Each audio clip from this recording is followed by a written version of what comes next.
of carbon reduction set out in Kyoto. 4 years, October 1st, 2008, LA met the Kyoto standards for our municipal, the generation of our municipal waste, what the city produces. This year, we met it for the entire city, and the municipal use has been reduced by 11%. So we can walk in to Copenhagen, and we will, and we could raise our hand and say that LA is one of the few big cities, I don't know another, there may be another, I'll let the professors figure that one out, but one of the few big cities that have met the Kyoto standards, and we did it last year on October 1st. Now, as the city's moved into important new directions, our carbon footprint continues to be reduced. We also know that engaging the public is a critical element in combating climate change. That's why I'm grateful that in response to Green LA, your Urban Institute and the Green LA Coalition drafted a set of recommendations to facilitate how we can engage the public, to let them know that we're in the fight together, to rally the city behind this effort. Because let me tell you what's already happened. We saw it last year.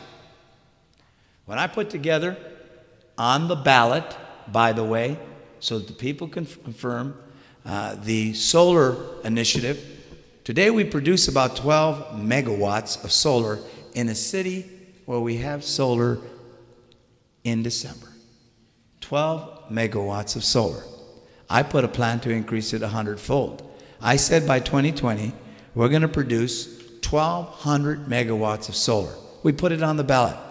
Unfortunately, our newspaper in this town and a lot of the folks who don't want to make the investments that you need for solar. Yes, there's a reason why we've had the dirtiest public utility, because we had all of those folks saying there's a cost to investing in solar, in wind, in biomass, in geothermal, and they're right. But what about the public health cost with the over-reliance on coal and carbon and fossil fuels? What about the job generation that comes with the new green economy? So it's important to engage you all. It's important to bring together the coalitions, because much as we did it in the civil rights movement, in many movements to change the world, we're going to have to change the way people think about this issue of climate change and global warming. Our commitment to it has to be a commitment that focuses on results, but a commitment that understands that you don't get results on the cheap. We're going to have to make investments to do that. So as I head to Copenhagen, I do so wanting to engage people like yourselves, people who don't have to be convinced that we have to do something about climate change. You know, I'm 56 years old and I'm a grandpa. I have two kids. I have one child, rather, with two grandchildren. One is 15 and the other is 3. What is the best gift besides the gift of life that I could give those kids? The air that we breathe, the water that we drink, a climate that will sustain the population, the gift of the natural resources that God and nature have given us. That really is what this issue is all about. To do so in a way that makes sure all of us participate, and that's what environmental justice is about. But we can't do that without the activists, without the young people, without the change agents who want to be the change that they desire in the world. Thank you so much, and I get to answer questions from young people who know a lot more than I do, a lot smarter than I am. So the way we're going to do this Mr. Mayor, is that we have organized 10 of our best students on campus who are involved in activism and research and projects about climate change. We're going to have them start off with the first row of group students, the first 5, talking about alternative energy and energy efficiencies. So let them go and then have you then respond to them. We'll do it. We'll just go to them. They got one. I got one. Welcome, Mayor. Hi, I'm Jason Lehman, and I'll be opening the discussion with the topic of renewable energy. Currently, the burning of fossil fuels contributes more than 80% of all CO2 emissions.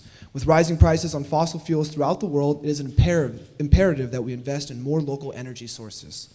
In order to reduce our emissions and create a sustainable energy source, I've been involved with working to help this college plan an on-campus solar array that, when completed, will be one of the largest solar projects in the city of Los Angeles. Thank you. Actually, I tell you, we generate 12 megawatts. You'll generate 1 here, so you'll be 1/12 of what we have in the entire city. That's right. Which shows you how little we've done in that area.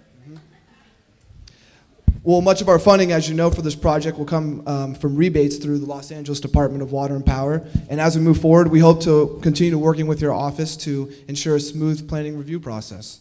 Moving beyond Los Angeles, we students envision a world where every school, every college campus, every public building has a fully operational solar array.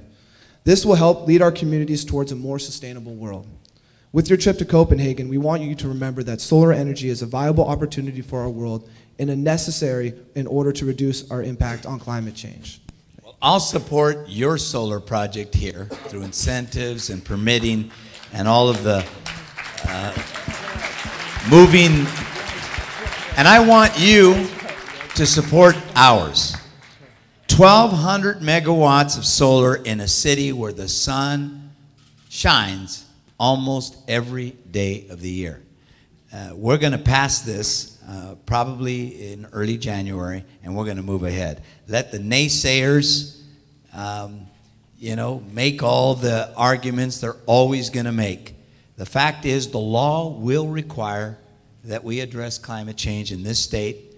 The fact is, AB 32, which is the most progressive environmental state law in the country, requires that we do it, and I've sworn to uphold the law. So we're going to do it in the city of LA. All right, well, thank you, Mayor.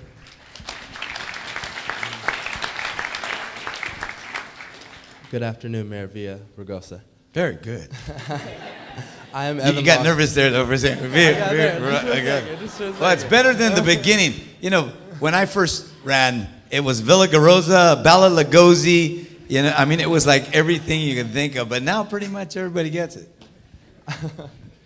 I'm Evan Longmore.